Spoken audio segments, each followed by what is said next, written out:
আজ আপনাদের রামেশ্বরম ভ্রমণের যাবতীয় তথ্য আমি দেব। রামেশ্বরম হলো ভারতের তামিলনাড়ু রাজ্যের পাম্বাম দ্বীপের একটি শহর, যা তার পবিত্র ধর্মীয় গুরুত্ব এবং প্রাকৃতিক সৌন্দর্যের জন্য পরিচিত। এটি একটি হিন্দু ধর্মের পবিত্র তীর্থস্থান। এখানকার রামানতাস্বামী মন্দিরটি দেবতা শিবকে উৎসর্গীকৃত এবং এটি 12টি জ্যোতির্লিঙ্গ মন্দিরের মধ্যে একটি। কিংবদন্তি অনুসারে ভগবান রাম সীতাকে রাবণ থেকে উদ্ধার করার জন্য এই দ্বীপ থেকে লঙ্কা পর্যন্ত একটু সেতু, যা রাম সেতু নামে পরিচিত, নির্মাণ করেছিলেন। এটি 4টি পবিত্র তীর্থস্থানের মধ্যে অন্যতম, যা চারধাম যাত্রার অংশ হিসেবে বিবেচিত হয়। বিশ্বাস করা হয় যে এই 4টি স্থান পরিদর্শন করলে মোক্ষ লাভ হয়। আমরা চেন্নাই থেকে রামেশ্বরম এসেছিলাম। চেন্নাইয়ে বলা ভালো পাম্বাম স্টেশন থেকে 16751 7:40 মাদ্রাজ রামেশ্বরম এক্সপ্রেসটি ধরেছিলাম এবং রাতের ডিনারের জন্য আমরা পাম্বাম স্টেশনের এটিবি ভেজ রেস্টুরেন্ট থেকে ধোসা, ইডলি, অন্যান্য সমস্ত খাবারই ওখানে পাওয়া যায়। খুবই ভালো, খাবারের মানও ভালো, দাম সাধ্যের মধ্যে এবং এদের প্যাকিং দুর্দান্ত। তো সেই খাবার আমরা রাতের জন্য নিয়ে ট্রেনে উঠে পড়েছিলাম। এই ট্রেনটি উপযুক্ত আরও কেন বলবো, যে এই ট্রেনটিতে আপনি 7:10 কি 15 নাগাদ পাম্বাম স্টেশনে এসে পৌঁছাবেন এবং পাম্বাম বিচের সকালের যে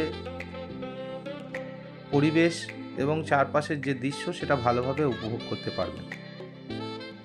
রামেশ্বরমে একদিন হোটেল নিলে, যদি আমাদের পরিকল্পনা অনুযায়ী আপনি চলতে পারেন, তাহলে আপনার একদিন হোটেল নিলেই কিন্তু হয়ে যাবে।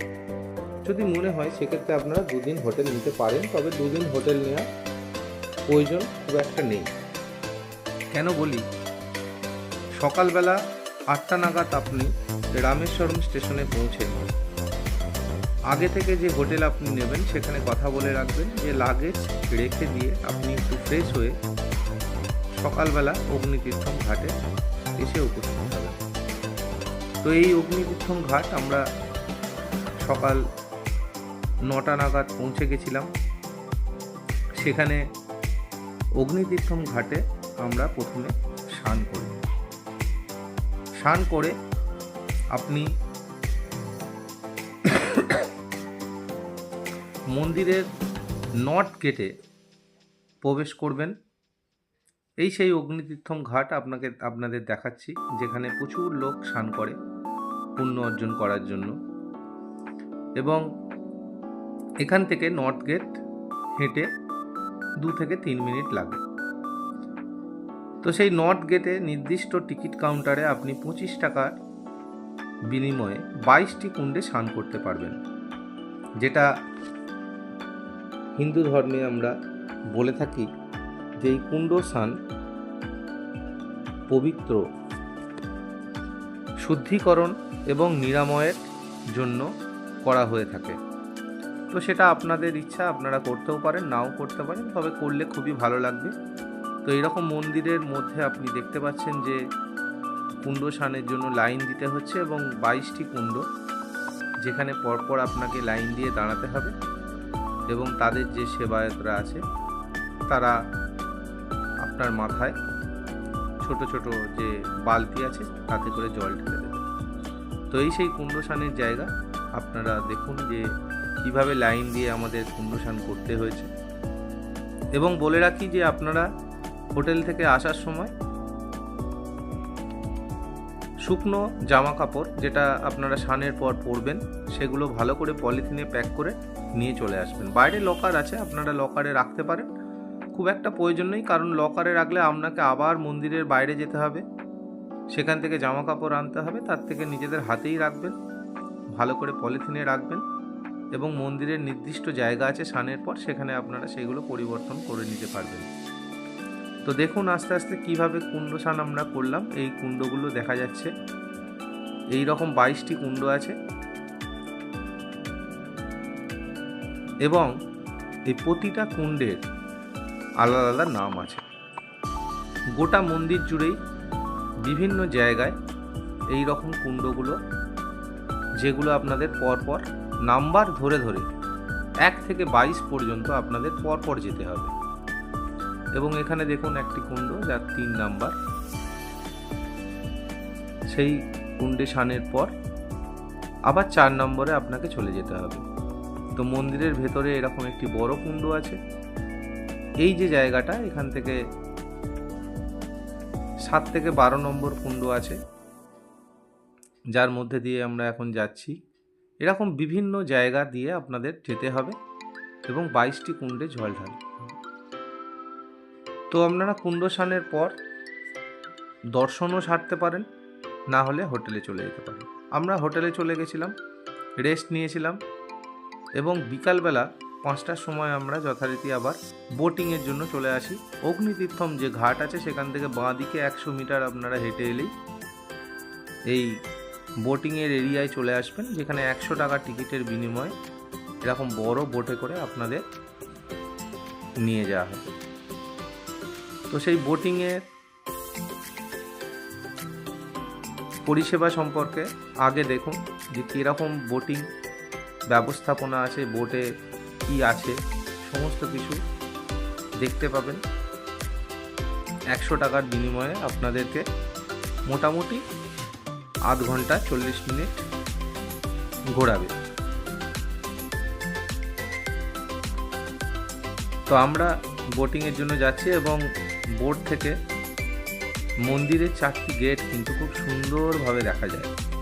সেটা আপনারা আগের ভিডিও দেখতে পাবেন যে কীভাবে এখানে বোটিং হচ্ছে এবং বোট থেকে আমরা কিভাবে, এবং এখানে দেখুন যে জলের মধ্যে যে পাথরগুলো, তাতে কিছু কোরাল পরিষ্কারভাবে দেখা যাচ্ছে। জল কিন্তু এখানে খুব স্বচ্ছ পরিষ্কার, জলের মধ্যে মাছ এবং কোরাল সমস্ত কিছু কিন্তু দেখতে পাওয়া যাচ্ছে। তো আমরা এগিয়ে চলেছি বোটিংয়ের জন্য। বোটে দেখতে পাবেন যে লাইফ জ্যাকেট দেয়া আছে, যদিও সেগুলো কেউ ব্যবহার করছে না, কিন্তু আছে। অর্থাৎ লাইফ জ্যাকেট কিন্তু এখানে প্রত্যেকটা সিটের পেছনে কিন্তু দেয়া আছে। তো বোট মোটামুটি ভর্তি।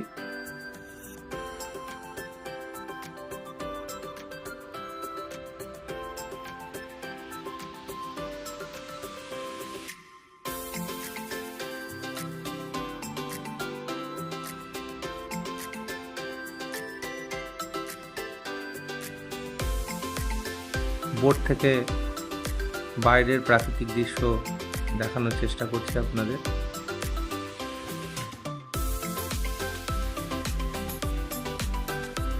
প্রচুর মাছ ধরার বোটও এখানে কিন্তু আছে, যেগুলো আপনারা দেখতে পাবেন, এবং ওই দেখা যাচ্ছে মন্দির।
দেখুন মন্দিরের 4টি গেটই কিন্তু বোট থেকে সুন্দরভাবে দেখতে পাওয়া যায়।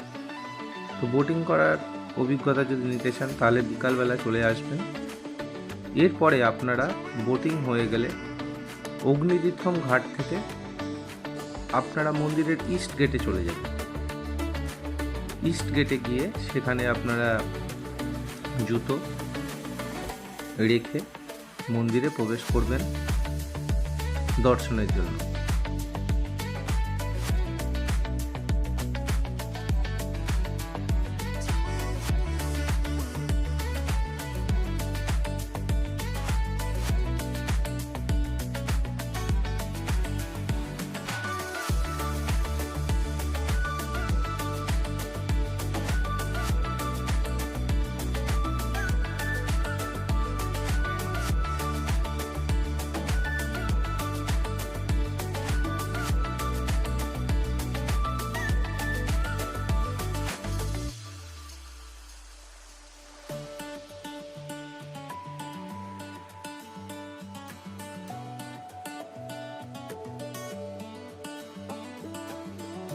আমরা মন্দিরের ইস্ট গেটের কাছে গিয়ে সেখান দিয়ে মন্দিরে প্রবেশ করছি। এখানে জুতো রাখার ব্যবস্থা আছে এবং পুজো দেওয়ার সামগ্রীর দোকানও আছে, আপনারা ইচ্ছা করলে পুজো দিতে পারেন।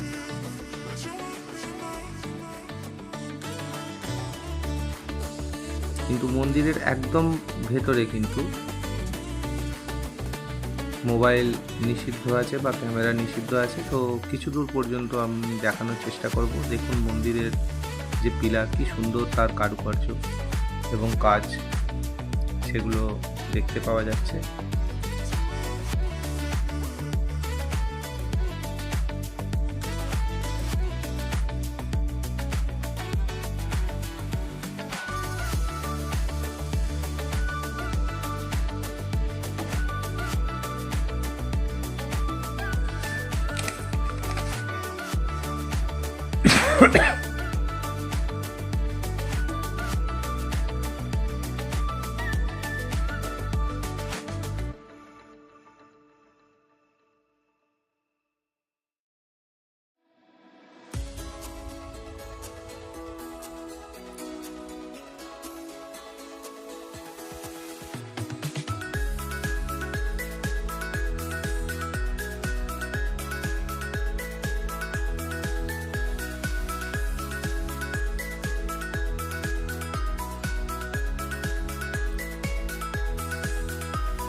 মূল মন্দিরে এবার প্রবেশ করছি। এরপরে কিন্তু আর কোনোভাবেই ভিডিও করা যাবে না।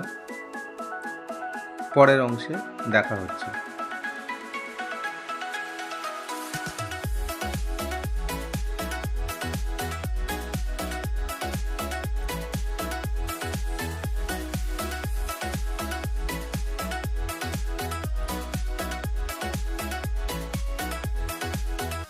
রামানাথ স্বামী মন্দির তার দীর্ঘতম করিডোরের জন্য বিখ্যাত, যা রাজা মুথুরামা লিঙ্গা সেতুপতি নির্মাণ করেছিলেন। বিশালকার করিডোর, এক প্রান্ত থেকে ও প্রান্ত পর্যন্ত কিন্তু সত্যিই দেখা যায় না। আপনারা দেখুন ভিডিওতে, তাহলে বুঝতে পারবেন যে করিডোরটির এক প্রান্ত থেকে আর এক প্রান্ত ভালোভাবে দেখতে পাওয়া যাচ্ছে না। এবং প্রত্যেকটা পিলারের ওপর অসম্ভব সুন্দর তার কারুকার্য। দ্বিতীয় দিন খুব সকাল সকাল বেরিয়ে পড়তে হবে আপনাকে ধনুষ্কোটির জন্য। আমরা সকাল 5:30টায় যাত্রা শুরু করেছিলাম। 6টায় ধনুষ্কোটির গেট খুলে দেওয়া হয় এবং দেখতে পাচ্ছেন যে সূর্যোদয়ের দৃশ্য ধনুষ্কোটিতে। তো সকালে আমি বলবো আপনারা গাড়ির সঙ্গে সেইভাবেই কন্ট্যাক্ট করবেন যে ভোরবেলা আপনারা ধনুষ্কোটি যাবেন। ধনুষ্কোটি প্রথম এন্ড পয়েন্ট এবং ধনুষ্কোটি সিটি ফেরার পথে বিভীষণের মন্দির দেখে আপনারা 9টার মধ্যে হোটেলে প্রবেশ করে যান। সেখানে আপনারা ফ্রেশ হয়ে যান। প্রয়োজনে আপনারা 12টার মধ্যে লাঞ্চ সেরে নিতে পারেন হোটেলে। আমরা যে হোটেল রামলীলায় ছিলাম সেটা ভালোই, তাদের খাওয়া দাওয়া ভালোই ছিল। তবে দক্ষিণ ভারত দর্শনের ক্ষেত্রে আমি বলবো যে ভাতের প্রতি ফ্যাসিনেশন ছেড়ে যদি আপনারা ওখানকার লোকাল ডিশ যেমন ইডলি, ধোসা পুরি পাওয়া যায়, ভেজ রাইস পাওয়া যায়, নুডলস পাওয়া যায়, এগুলো আপনারা ট্রাই করতে পারেন, অসুবিধা নেই। তো এইটা ধনুষ্কোটি যে সিটি, তার রেল স্টেশন সংলগ্ন একটি পরিত্যক্ত অঞ্চল। এখানে একটি রেল স্টেশনও ছিল, ওপরে ময়ূর বসে আছে আপনারা দেখতে পাচ্ছেন। তো এই শহরটি ঘূর্ণিঝড়ে ধ্বংস হয়ে গেছিল, তার অবশিষ্টাংশ এখন আমরা দেখতে পাচ্ছি। যে ভারতের পাম্বাম দ্বীপের মূল ভূখণ্ডের এটি শেষ বিন্দু, যেখান থেকে শ্রীলঙ্কার দূরত্ব মাত্র 20 কিলোমিটার। তো এই সেই স্টেশন এবং তার চারপাশে সংলগ্ন অঞ্চল। ময়ূর মন্দিরের ছাদে দেখতে পাওয়া যাচ্ছে, দেখুন কি সুন্দর মনোরম দৃশ্য।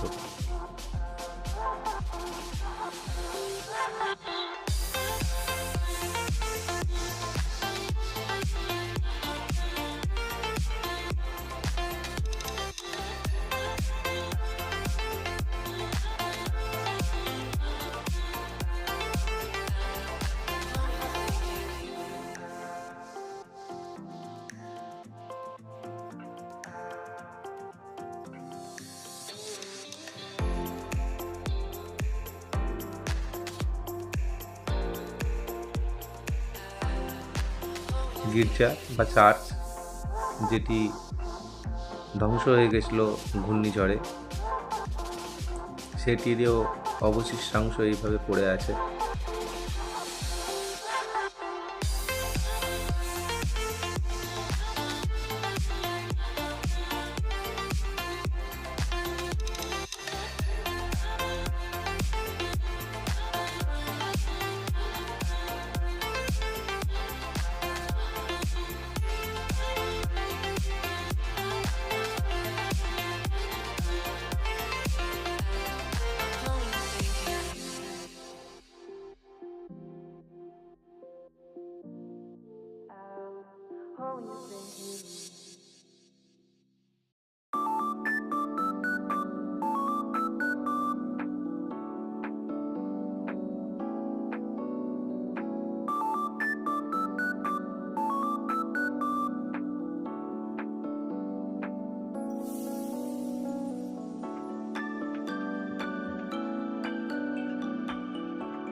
আমরা ধনুষ্কোটি এন্ড পয়েন্টে এসে উপস্থিত হয়েছি। এটি পাম্বাম দ্বীপের শেষ অংশ, এরপরে আর কোনো স্থলভাগের অংশ নেই। এইদিকে ভারত মহাসাগর আর উল্টো দিকে বঙ্গোপসাগর একসঙ্গে এই ধনুষ্কোটিতে এসে ধনুকের মতো বাঁক নিয়ে মিলিত হয়েছে দুটি সমুদ্র।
আমরা এবার হোটেলে ফিরে যাচ্ছি। তো আমরা একদিনের জন্যই গাড়ি বুক করেছিলাম স্পিড ট্রাভেলস থেকে। আমাদের কন্ট্যাক্ট ছিল সকালবেলা ধনুষ্কোটি এবং বিভীষণ মন্দির দেখিয়ে হোটেলে ড্রপ করে দেবে। হোটেলে আমরা স্নান টান সেরে লাঞ্চ করে হোটেল চেক আউট করবো 12টার পর লাগেজ সমেত, এবং গাড়িতেই লাগেজ থাকবে। বাকি সাইট সিন করিয়ে আমাদের স্টেশনে ড্রপ করে দেওয়ার কথা ছিল। সেই গাড়ির সঙ্গেই আমাদের সেইভাবেই কথা হয়েছিল। তার জন্য আমাদের এক্সট্রা 1,000 টাকা বেশি পড়েছিল, অর্থাৎ 6,500 টাকা আমাদের টোটাল পড়েছিল এই ধরনের বুকিংয়ের জন্য। সাধারণত সকালবেলা বের করে ওরা দুপুরে কমপ্লিট করে দেয়। যেহেতু আমাদের একদিনের হোটেল নেওয়া ছিল, আমরা এইভাবেই প্ল্যান করেছিলাম যে 12টায় আমরা হোটেলটা ছেড়ে দেবো, সকালবেলা ধনুষকোটি করে তারপরে আমরা লাঞ্চ করে বাকি সাইট সিনগুলো করে স্টেশনে চলে যাব, কারণ রাত 9টার সময় আমাদের কন্যাকুমারী যাওয়ার জন্য ট্রেন। তো আমাদেরকে স্টেশনে 6টা সাড়ে 6টায় নামিয়ে দেওয়ার পর আমরা এসি ওয়েটিং লঞ্চে 2 ঘন্টার মতো ছিলাম। 10 টাকা করে পার আওয়ার আমাদের লেগেছিল। সেখানে রিফ্রেশমেন্টের যথেষ্ট ব্যবস্থা আছে, খুবই ভালো। তো 2 ঘন্টা আমরা এসি ওয়েটিং রুমে কাটিয়ে দেওয়ার পর ট্রেন ধরে নিয়েছিলাম রাতে, কোনো অসুবিধা হয়নি। তো আপনারা এইভাবে প্ল্যানিং করতে পারেন, তাতে আপনাদের একদিনের হোটেল ভাড়াটা কিন্তু বেঁচে যাবে। এবার যদি মনে করেন যে না এইভাবে পারবেন না, 2 দিন আপনারা হোটেল নিতে পারেন, সেটা আপনাদের যেমন সুবিধা মনে হবে আপনারা করবেন। তো আমার মনে হয় রামেশ্বরমে একদিন হোটেল নিলে কিন্তু যদি এইভাবে আপনারা প্ল্যানিং করে চলতে পারেন, তাহলে আপনাদের একদিনের হোটেল ভাড়া কিন্তু বেঁচে যাবে। সেই পয়সায় আপনাদের খাওয়া দাওয়া ইভেন গাড়ির পয়সাও কিছুটা উঠে আসবে। সেটা আপনারা যেটা ভালো বুঝবেন করবেন। তো এখানে ইন্ডিয়ান নেভির একটা ল্যান্ড ক্রুজার আপনারা দেখতে পাচ্ছেন। রামেশ্বরম আমরা ফিরছি ধনুষকোটি থেকে।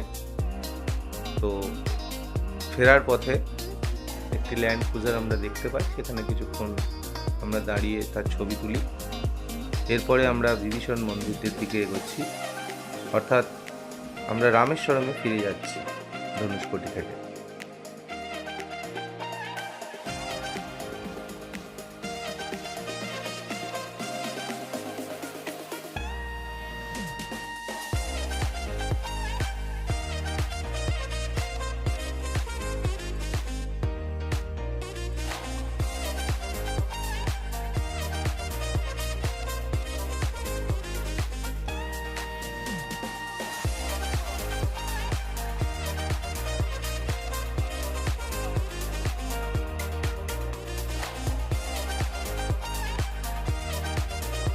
দূরে লাইট হাউস দেখতে পাওয়া যাচ্ছে, এখানে লিফটের ব্যবস্থা আছে। তবে সোমবার এই লাইট হাউস কিন্তু বন্ধ থাকে, তো আপনারা যারা আসবেন সোমবারটা অ্যাভয়েড করে এলে ভালো হয়।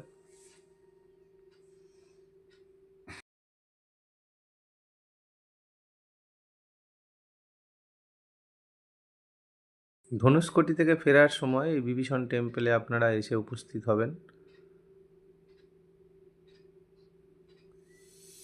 এইখানেই কিন্তু বিভীষণের রাজ্যাভিষেক হয়েছিল।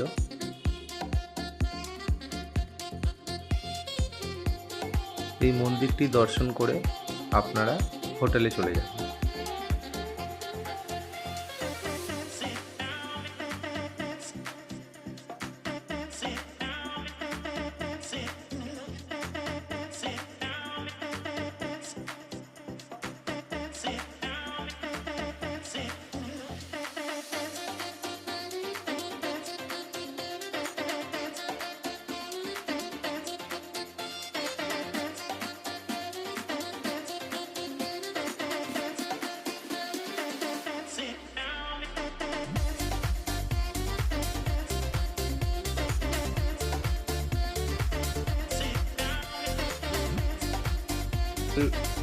ছেড়ে দিয়ে প্রথম এসেছিলাম রামপাদমে।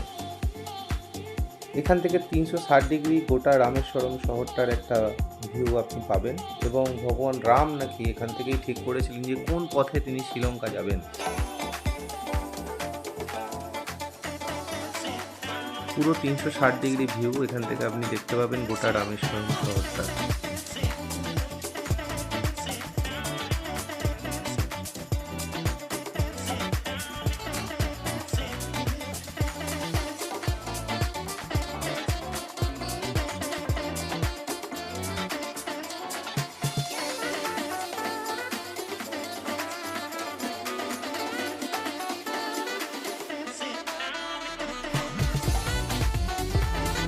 বাদাম দেখার পর আপনারা শ্রীকৃষ্ণ মন্দির এসে উপস্থিত হবেন। খুব সুন্দর একটি মন্দির, ভেতরে আরও সুন্দর তার কাজ, এবং এই মন্দিরটিতে কিন্তু আপনাদের থাকার ব্যবস্থা আছে, আপনারা এখানে থাকতেও পারেন ইচ্ছা গেলে। তো এই মন্দির সংলগ্ন অঞ্চলেই কিন্তু 3-4টি মন্দির আরও আছে, যেগুলো আপনাদের পায়ে হেঁটে দেখতে হবে। ড্রাইভার আপনাদের এই জায়গায় নামিয়ে দেবে। পরপর মন্দিরগুলো 1-2 মিনিট হেঁটে গেলেই কিন্তু আপনারা পাশাপাশি অনেকগুলো মন্দির পাবেন। তো এই মন্দিরেও টিকিট আছে, সেই টিকিট সামান্য 10 টাকা। 10 টাকার টিকিট কেটে আপনাদের মন্দিরে প্রবেশ করতে হবে। দেখুন মন্দিরটার ভেতর খুব সুন্দর, অবশ্যই যাবেন, এই মন্দিরটা কিন্তু মিস করবেন না কেউ।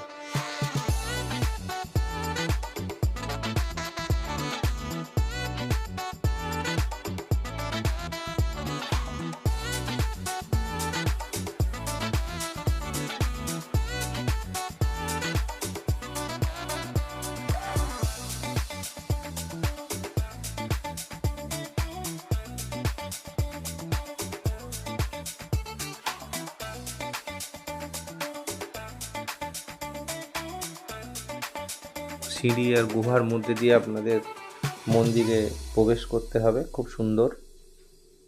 এবং শ্রীকৃষ্ণের জীবন বৃত্তান্ত সম্পর্কে এখানে কিন্তু বিস্তারিতভাবে আপনারা জানতে পারবেন এই মন্দির থেকে।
মন্দিরের পাশেই আছে সীতাকুণ্ড, যদিও কুণ্ড শুকিয়ে গেছে, জল বলে কিছু নেই।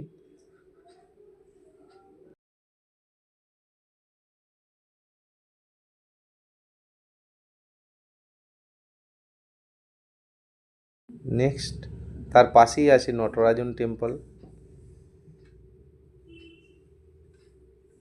এটাও একটি সুন্দর মন্দির।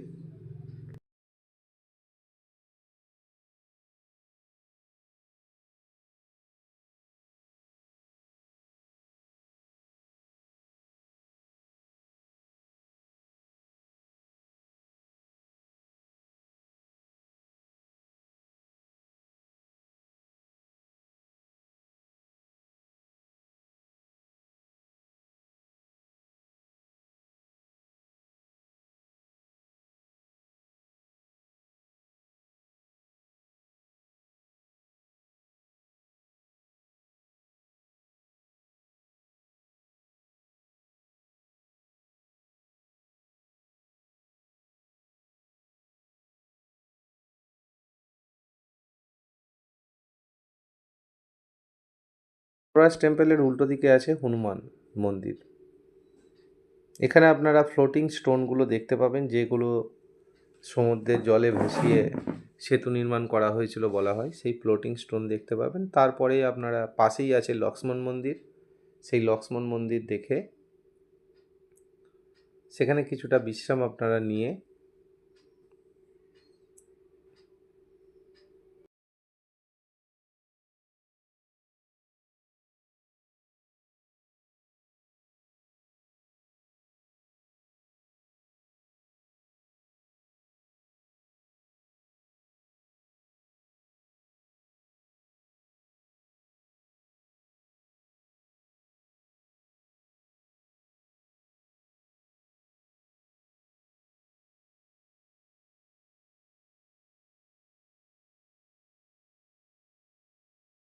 নেক্সট কালাম মেমোরিয়াল, তার ছবি আমরা তুলতে পারিনি, ওখানে অ্যালাউ নেই।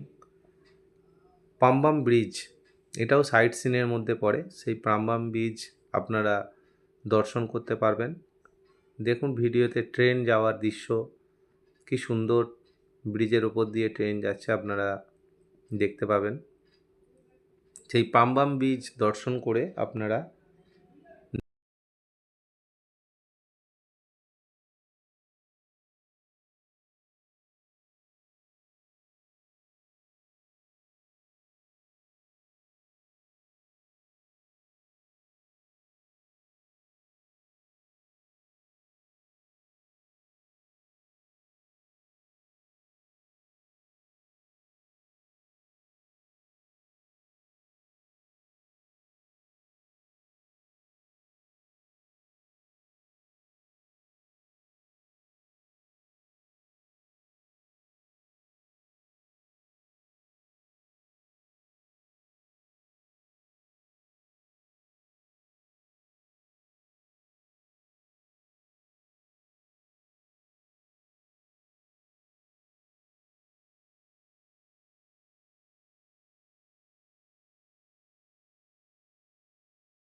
ভিলন্দি তীর্থম।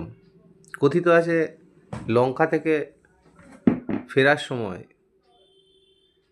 সীতার জল পিপাসা পায় এবং রাম সেই সময় এই সমুদ্রের ধারে বান মেরে জল বার করেছিলেন। সেই থেকেই এই জায়গাটি ভিলন্দি তীর্থম নামে পরিচিত। খুব মজার ব্যাপার যে এই সমুদ্রের নোনা জলের পাশেও একটি কুয়ো আছে, যেখানে কিন্তু মিষ্টি জল আপনারা পাচ্ছেন এবং সেখানে সেবায়তরা আপনাদের খাইয়ে দেখিয়ে দিচ্ছে যে জলটা মিষ্টি, খাবার জল, স্বাদু জল যেটা আমরা বলি, অথচ কুয়াটি সমুদ্রের গায়ে।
তীর্থম সেরে নেক্সট আমরা গেলাম ডক্টর এপিজি আব্দুল কালামের বাড়ি।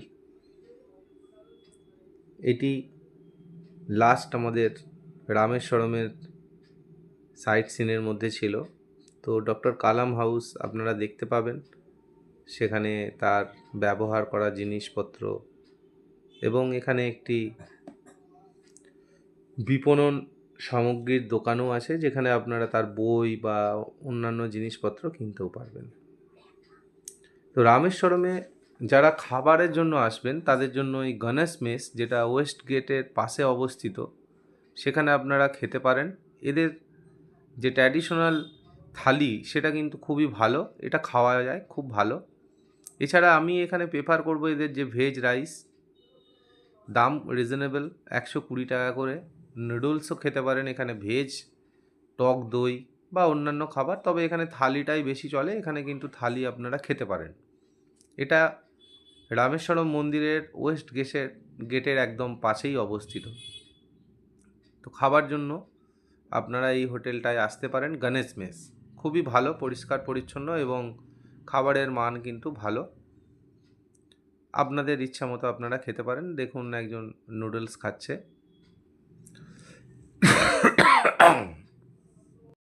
রামেশ্বরমে আমরা যে হোটেলটায় ছিলাম সেটি হোটেল রামলীলা।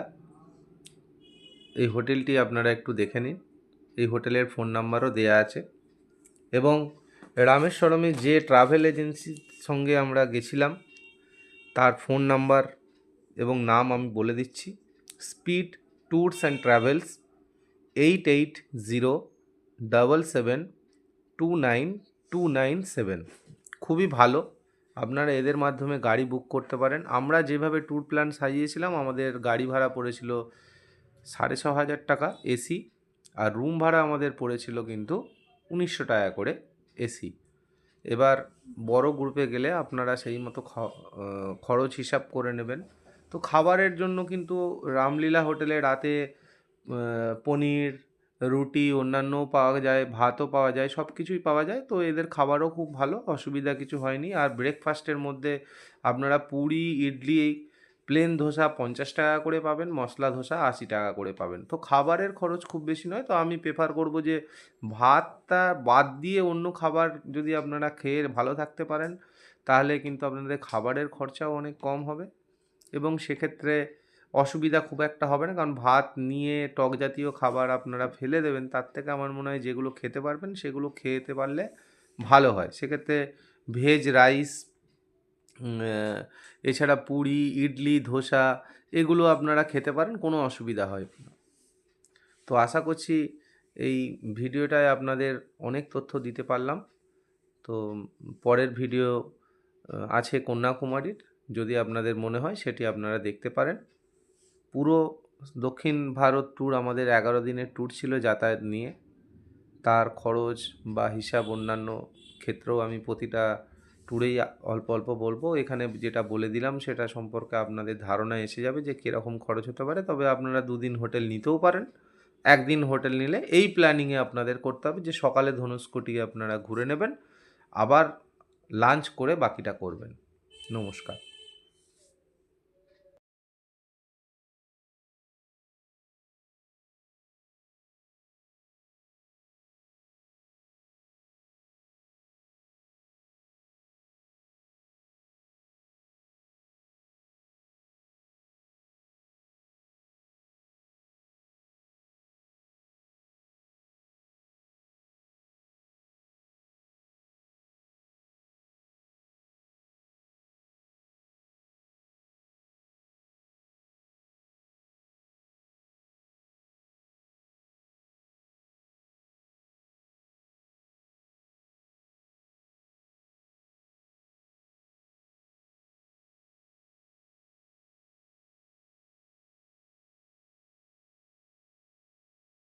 আমরা একদম ধনুষকোটি এন্ড পয়েন্টে এসে গেছি।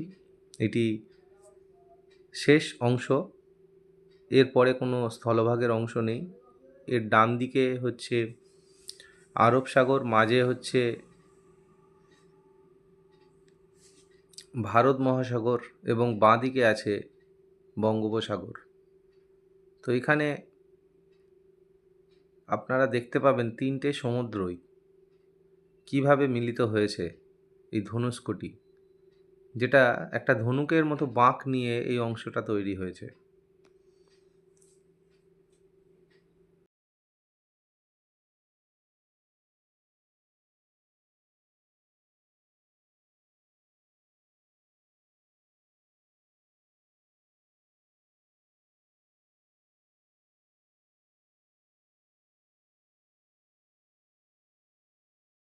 আমরা এখন অগ্নিবীক্ষণ ঘাটে এসে উপস্থিত হয়েছি। এখানে স্নান করে তারপরে রামানাথ স্বামী মন্দিরের নর্থ গেটে আমরা পৌঁছাবো।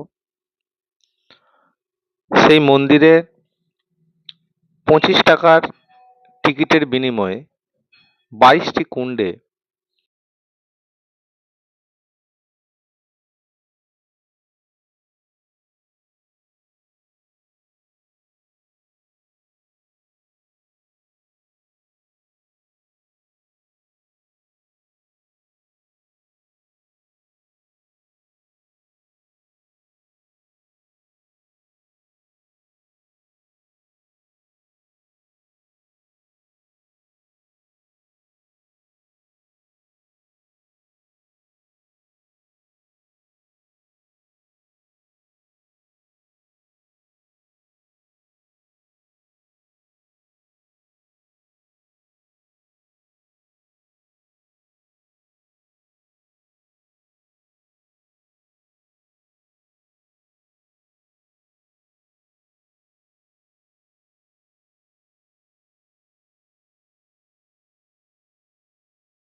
এখন আমরা হোটেলের দিকে ফিরছি। রাস্তার দুধারে দুদিকে সমুদ্র দেখতে পাচ্ছেন। খুব সুন্দর। স্ক্রিনের বাঁ দিকে যেটা দেখতে পাওয়া যাচ্ছে সেটা আরব সাগর, ডান দিকে